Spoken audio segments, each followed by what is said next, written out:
America went to war to secure the world's oil supply, and it's working perfectly for Norway.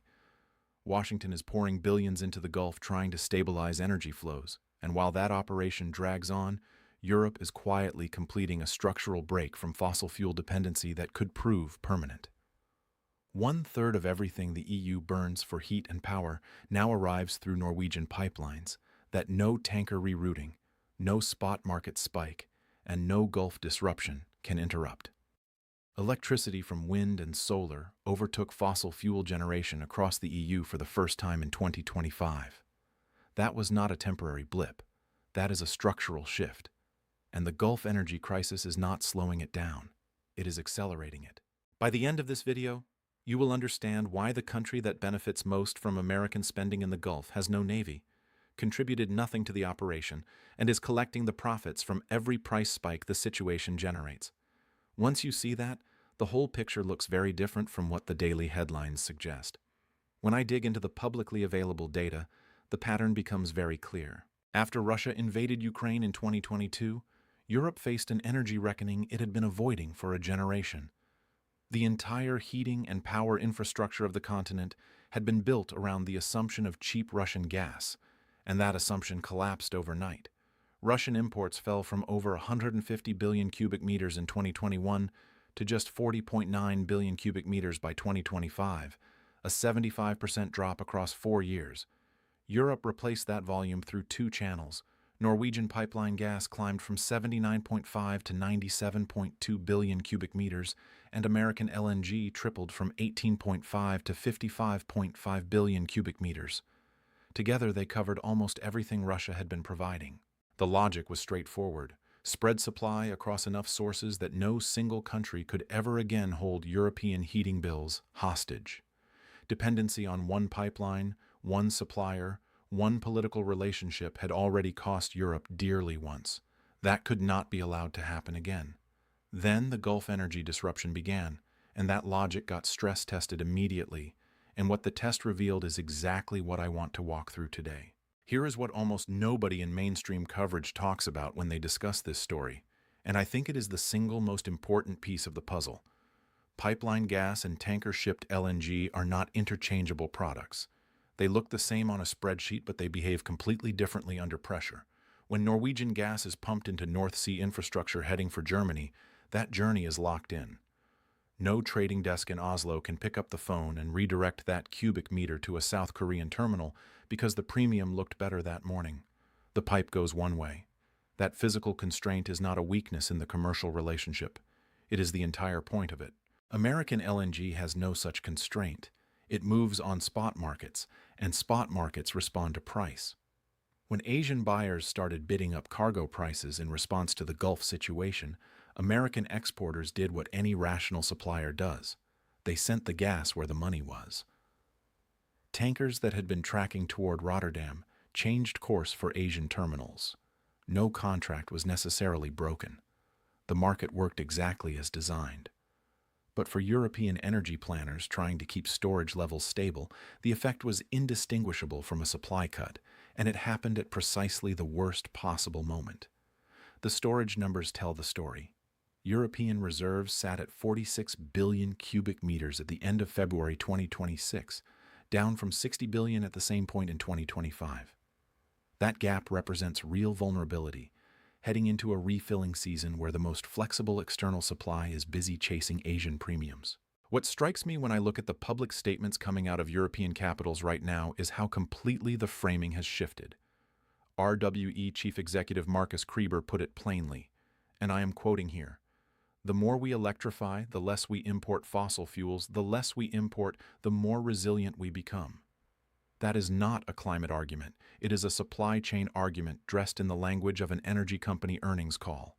Climate analyst Bill McKibben captured something even more fundamental, and I am quoting again, "Sunlight travels 93 million miles to reach the Earth, none of them through the Strait of Hormuz. Domestically generated renewable electricity has no choke point. It cannot be sanctioned, blockaded, rerouted, or priced out by a competing buyer on the other side of the planet." For a European energy minister who just watched American LNG tankers change course for Asia, That is not a philosophical point. That is a procurement strategy. Denmark, Finland, Latvia, Luxembourg, the Netherlands, and Portugal have put 7 energy ministers behind a joint demand for accelerated clean energy investment, framed explicitly as a response to what is happening in the Gulf right now. 6 months ago, that call arrived, wearing climate credentials. Today it arrives in a security uniform. That is a meaningful change in political weight, and I think it is being underreported. I want to spend some time on Norway, specifically, because I think it is the most underreported dimension of this entire story. Norway's pipeline network cannot be gamed. Norwegian Energy Minister Terje Aasland has said publicly that his country intends to keep supplying Europe with oil and gas through the long transition to renewable dominance, and the infrastructure behind that commitment makes it credible in a way that a contract with an LNG trader simply cannot be. Norway is not trying to displace European renewable investment. It is offering to be the stable floor underneath it while that investment matures. The pricing mechanics here are interesting and I think underappreciated. Norwegian gas contracts track market prices, so every spike in European gas costs driven by the Gulf situation flows directly into Norwegian government revenues. The country is getting paid more precisely because the disruption that is hurting European households is the same disruption that cannot redirect Norwegian supply anywhere else. Most commentary treats pipeline inflexibility as a limitation. What I actually see in the data is the opposite. Norway's inability to chase spot premiums is the reason European governments trust it. You cannot build a decade-long infrastructure strategy around a supplier who might redirect your gas to a higher bidder in January. You can build one around a supplier whose gas has nowhere else to go. Most commentary treats pipeline inflexibility as a commercial limitation. What I actually see is the opposite. Norway's inability to chase spot premiums is not a weakness in the business model. It is the business model. European governments do not pay a premium for Norwegian gas because it is cheap. They pay it because it will arrive on the day they need it, regardless of what a buyer in Tokyo is offering that morning. The constraint is the product. The inflexibility is what 20-year infrastructure plans are built around. And right now, with American LNG tracking toward Asia, that product is worth considerably more than it was 6 months ago. That is Norway's position. No naval deployment required. I want to address the household pain directly, because I think it is being used to obscure a more important story. Gas prices are up. Electricity bills are higher. That is real and it matters. But underneath that real pain, something structural happened in 2025 that does not reverse.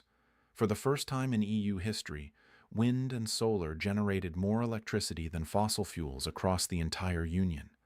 Not in one country, not for 1 week, across the Union for the year. That is a capital accumulation story more than it is a weather story, and the capital that drove it is still being deployed at scale. The economics of this are self-reinforcing in a way that energy analysts keep underestimating. When fossil fuel prices spike, the math on renewable investment improves automatically. A wind turbine that takes 8 years to pay back at low gas prices takes 4 years at high gas prices. When crude approaches $100 a barrel, the annual operating cost of an electric vehicle drops below its petrol equivalent without any subsidy required. The Gulf energy crisis is not an obstacle to this transition. It is functioning as an accelerant. Think about what that offshore wind capacity actually represents strategically. Every turbine spinning in the North Sea is generating electricity with no exposure to tanker routes, no exposure to Gulf politics, no exposure to spot market manipulation. The same is true of every solar installation on a German or Spanish rooftop. The energy it produces is structurally immune to every disruption that has European energy planners concerned right now. Vattenfall alone is committing 165 billion Swedish kroner across wind, solar, battery storage, grid infrastructure, and new nuclear capacity. That is one company. Scale it across the sector and the capital locked into this direction is enormous. EU law requires at minimum a 55% emissions cut by 2030 as a waypoint toward full net zero by 2050. That legal framework transforms political commitments into financial obligations that institutional investors have already priced in. This transition does not wait for the Gulf situation to resolve. Now, I want to look at the Gulf situation specifically because I think the economic picture there is considerably more complicated than what the headline coverage suggests, and the complications matter for everything else I have been describing. The U.S. naval deployment in the Persian Gulf entered its third week as of this reporting. The stated objective was to stabilize energy flows through the Strait of Hormuz, the waterway through which roughly 20% of global oil supply passes on any given day.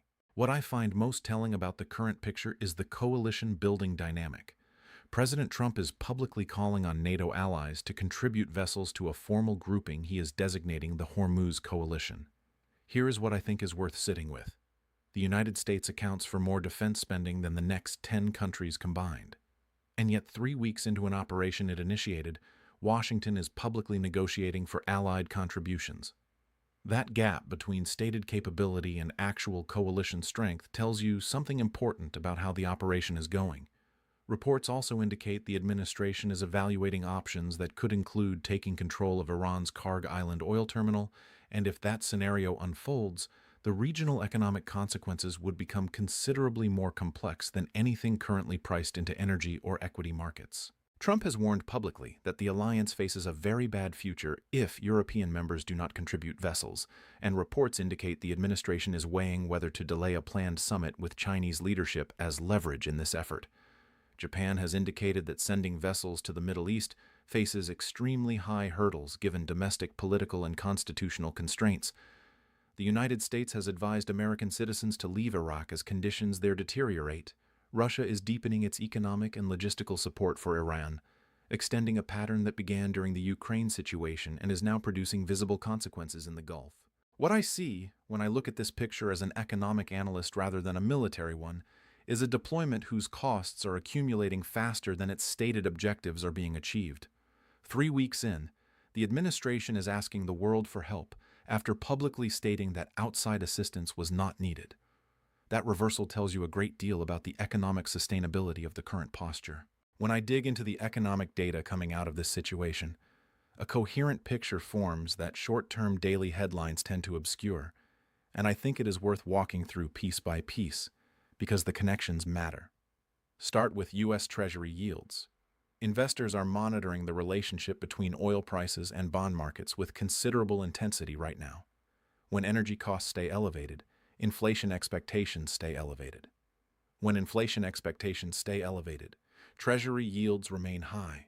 When Treasury yields remain high, the cost of servicing the United States national debt increases. The United States is funding an overseas deployment that is keeping energy prices elevated, which is keeping interest costs elevated, which is making the national debt more expensive to carry every single week the situation remains unresolved. That loop is not theoretical. It is running right now. The Bank of Japan is confronting what analysts are describing as a familiar and difficult dilemma, as the Gulf situation stirs inflation expectations across Asian markets. Japan imports nearly all of its energy requirements, so elevated oil prices hit that economy directly and substantially, and complicate the Bank of Japan's already delicate decisions around interest rate policy in ways that ripple through global capital flows. The U.S. Energy Secretary has told reporters that elevated gasoline prices at American pumps could persist for several more weeks, and I think that is not a reassuring projection for households already stretched by housing costs and car payments. According to reporting published today, car financing costs across the United States have reached levels that are making vehicle ownership feel genuinely out of reach for a growing share of buyers. In currency markets, serious questions are circulating about whether the petrodollar framework can survive a situation in which Iran is conditioning safe shipping passage on payment in yuan rather than US dollars. The question is not whether the petrodollar faces pressure. It clearly does.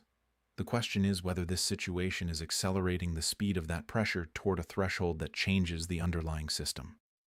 Gulf economies face deep stress right now, with analysis projecting the worst regional economic slowdown since the 1990s for Gulf states.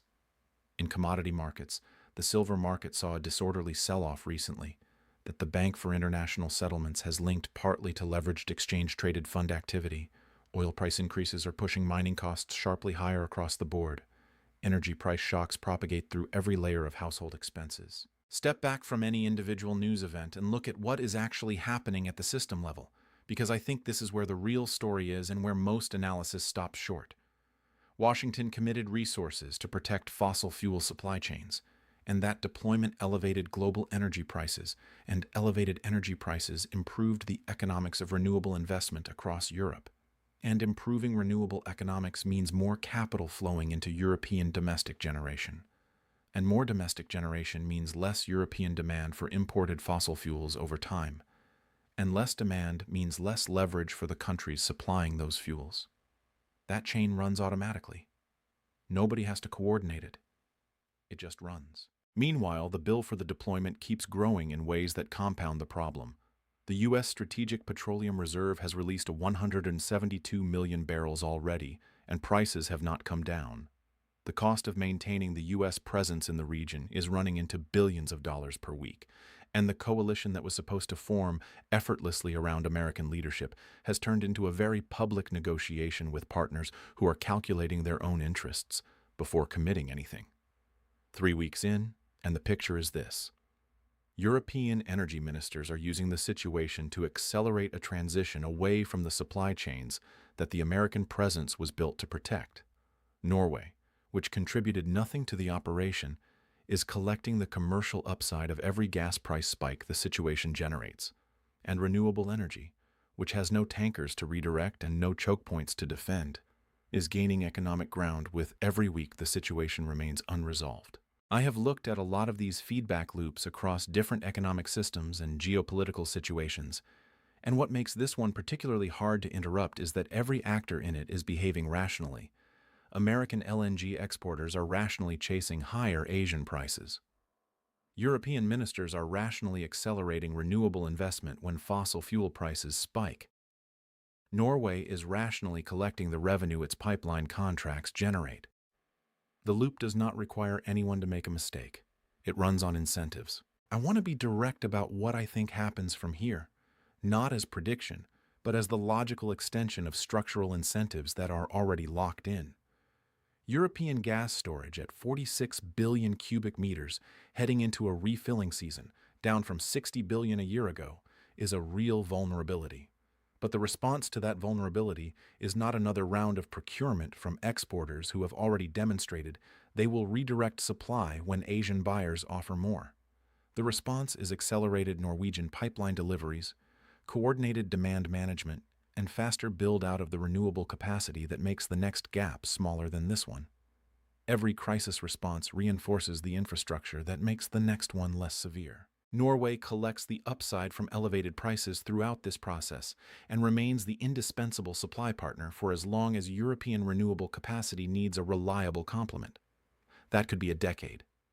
During that decade, Norwegian government revenues from gas exports will be substantial, and the pipeline infrastructure that generates those revenues will keep delivering regardless of what happens in Asian spot markets. For the United States, the trajectory is a slow erosion of energy leverage over European partners as the systems those partners depend on become progressively less exposed to disruption in regions where American presence is the proposed solution. Let me bring this back to where we started, because I think the full circle of this story is the part that most coverage completely misses. America went to war to secure the world's oil supply. Norway contributed nothing to that effort. No vessels, no resources, no political capital spent on coalition building. And yet 3 weeks into the operation, Norway is the primary commercial beneficiary of every price spike the situation has generated. Its pipeline gas is the supply that European governments are treating as the reliable foundation for their long-term energy planning. And its position in European energy markets is stronger today than it was before the operation began.